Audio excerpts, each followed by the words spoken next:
Hello, this is Nathaniel Guerin Novosel, author of The Meaning of Life, and here's a vlog post for today around why you experience mixed emotions.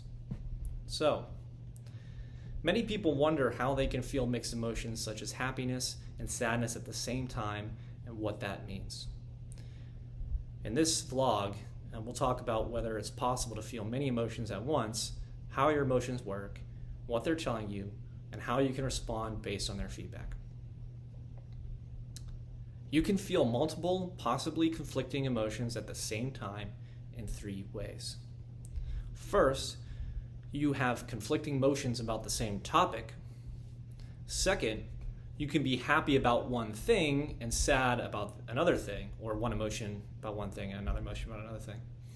And third, you can feel one way but see the opportunity in it, thus shifting from one to another. That's what we might call the sweet sorrow kind of situation, right? So, to understand these three ways to have conflicting multiple emotions, it's important to understand what emotions are. Emotions are indicators of your current state and direction toward growth. They are not a perfect continuum. In other words, how much better is jealousy than embarrassment?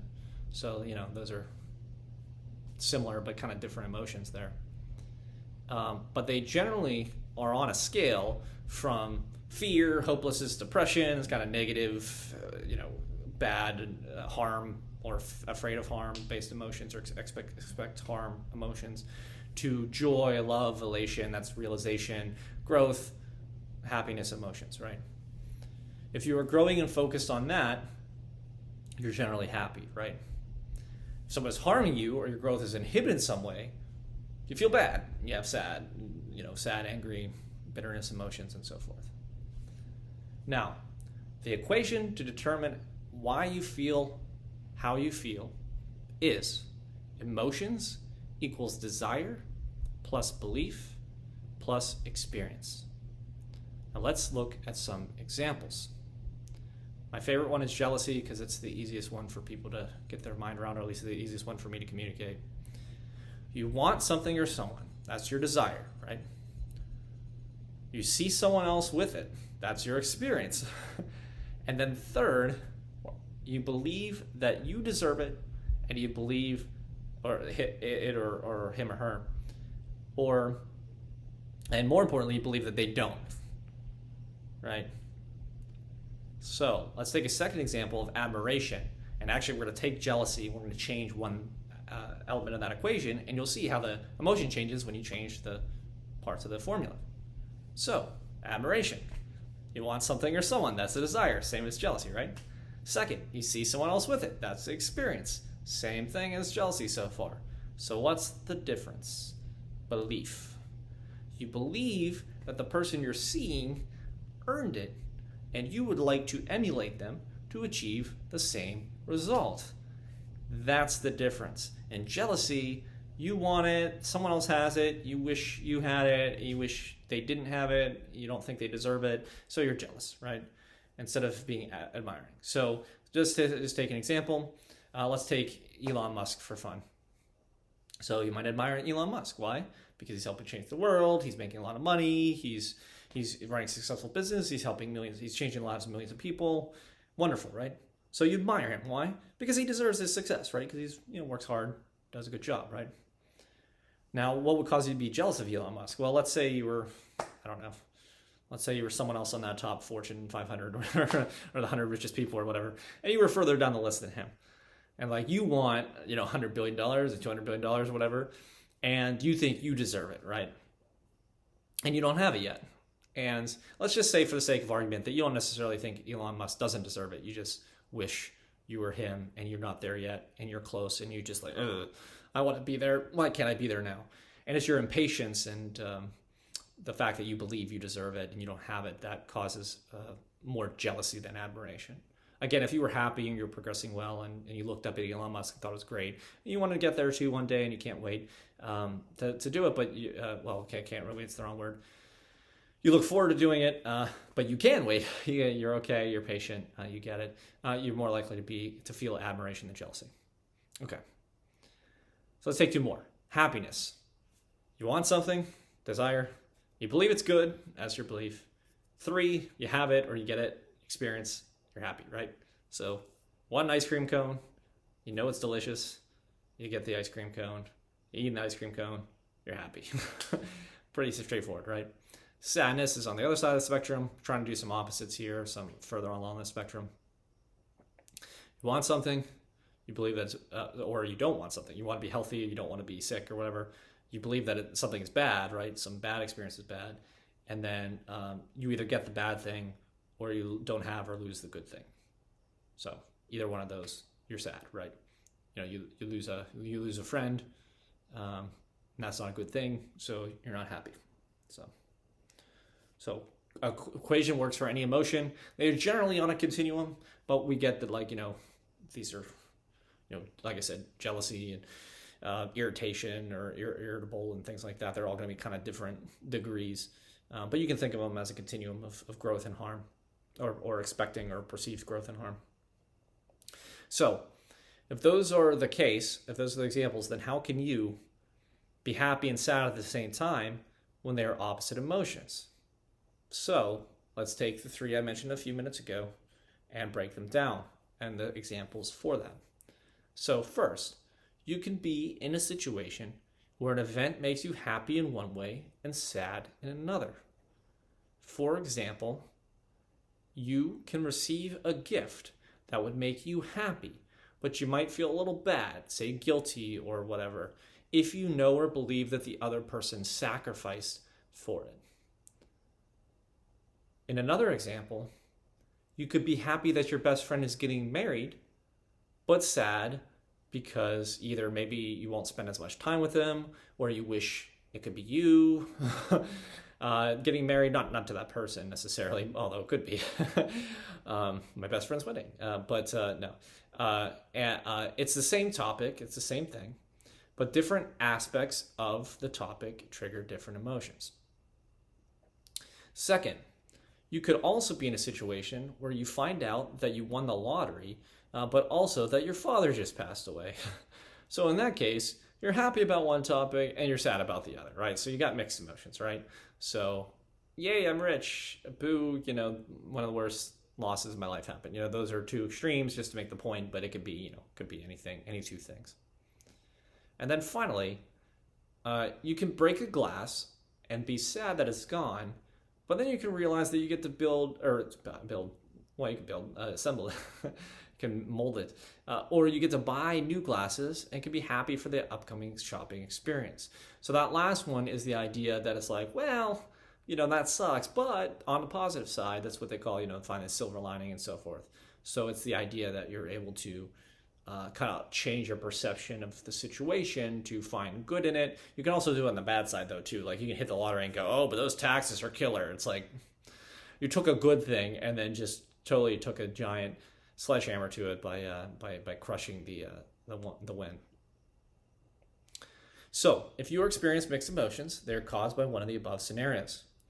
So the question is, how do you react to these mixed emotions?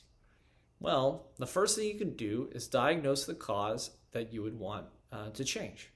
So, for example, if you're sad that you just experienced a career-ending sports injury, it's probably caused by your belief that the athletic pursuits you had were a key part of your life and your desire to be a great athlete. So, the belief and desire obviously caused that injury to be particularly devastating for you. Now, you could give up your belief that your athletics define you, and that could work, right? Because then you can go and live and do something else with your life and still feel fulfilled. But you could also, or instead, build a desire for coaching, journalism, or other jobs in the field of sports. In either case, you are identifying potential shifts in your desires and beliefs in response to the experience in order to improve your emotions. Again, emotions, desire, belief, experience. That experience, you can go get surgery and try to get back in the game. That's one way to change your emotion, is to change the experience. But let's say it's career ending, desire, belief, change those. Right?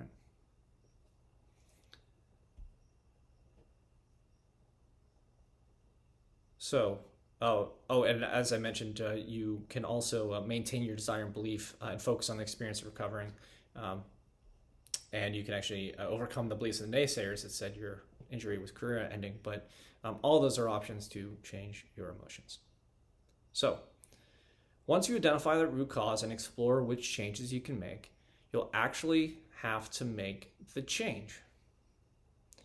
This is where things like repetitive affirmations, persuasive self-talk, and or arguing against old beliefs, desires, and experiences will help you to make the change.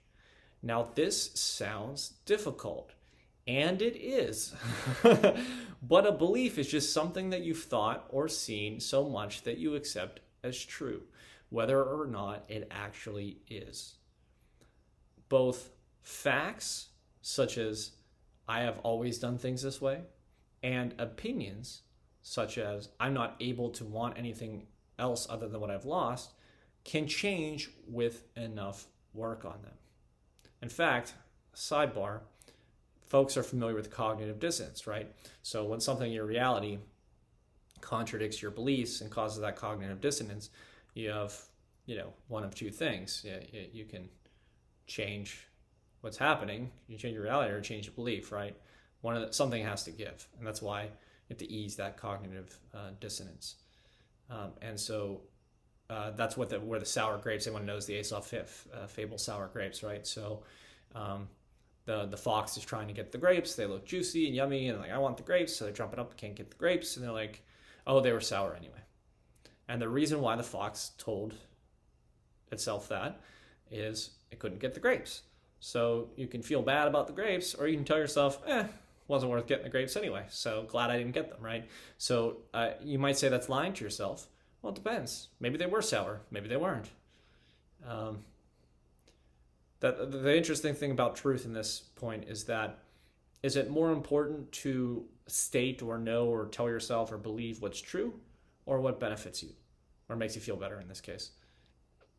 I'm not here to judge. I don't project my ethics onto anybody, but I will tell you that if you want to feel better, if you want to keep yourself going and have the belief and make yourself feel better through setbacks and things like that, you're going to have to change your beliefs in some way, right? You're going to have to find out which beliefs are causing the pain or the cognitive dissonance. And maybe you tell yourself something. Maybe you don't think it's true at first, and then by the time you're telling yourself it 100 times, you believe it. And that goes for the bad thing, right? Like, you're no good at this, and eventually you believe that you're no good at something. Could it work the other way? You're good at it, or whatever. And maybe at first it's a lie, and maybe it becomes the truth when, through self-fulfilling prophecy. So be careful about the whole, like, this is true thing, because if there's anything in the world that you can make true, by, through hard work or effort or changing your perspective or whatever, and the current state doesn't exist that way, you might say, oh, it's a lie if I say it about the current state because it's not the current state. But then you might also lie by saying it'll never be that way because, it is the way it is and nothing can change that. And that's not true either. So, that's a rough one for a different post or for a different video. Okay, so back to examples of what you can change the facts and the opinions. So, for example, if you're sad about something, you can use the opportunity to either find reasons to be happy, so refocus your attention away from the bad to the good, as I mentioned with the silver lining, or you can use the sad event to trigger a happy event. So you can think of the challenge as an opportunity for a solution, right? So if you lose a job, you can just tell yourself, well, that job sucked anyway, I'm going to go find a better one. And there you go. You go from being miserable to being almost happy about having it happen, right? Next, you can tell yourself that you can be happy again if you've experienced a loss, right? It's true. You're not lying to yourself. Just want to be clear about that. So if you experience a loss, like let's say you lose a significant other or a spouse or something like that, yeah, it's going to suck. You can tell yourself you can be happy again, though. Make yourself feel better. And that's okay, because it's true. You can find someone else. There are billions of people on the planet. So, whether your spiritual belief is meant to be, and then you'll find someone else who's going to take care of you while that other person's gone. You'll meet that person in the afterlife. That's all well and good. If, your life sucks and then you die kind of person, then there's just a bunch of other warm bodies out there. So sorry. I don't mean to, I'm just trying to if you're one of those folks, want to say things in ways that you get it. So yeah, it can work either way. You can also tell yourself that you can find a way to the problem solve the problem you're facing, which is also true. And you can tell yourself that you will change your experiences in the future for better outcomes, which you can. You can learn from the losses or the mistakes.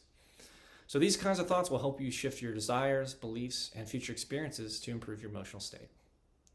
Sometimes you can change your emotions quickly. I mean, if you've ever seen a kid where like, oh, they're crying because they stubbed their toe, and then 2 seconds later they're smiling and laughing at ice cream or a clown or something. Like, I mean, God, people think you can't change your emotions quickly, but if you ever seen a kid, kids can change their emotions on a dime. So be like a kid. You can change your emotions quickly. Don't believe the long time it takes necessarily, but sometimes it does take a while. So don't beat yourself up if it doesn't either. The only thing you need to do to help it go faster is to accept or be okay with however long it takes, as I just said. If you get impatient, it'll cause more negative emotions and, ironically, slow your progress.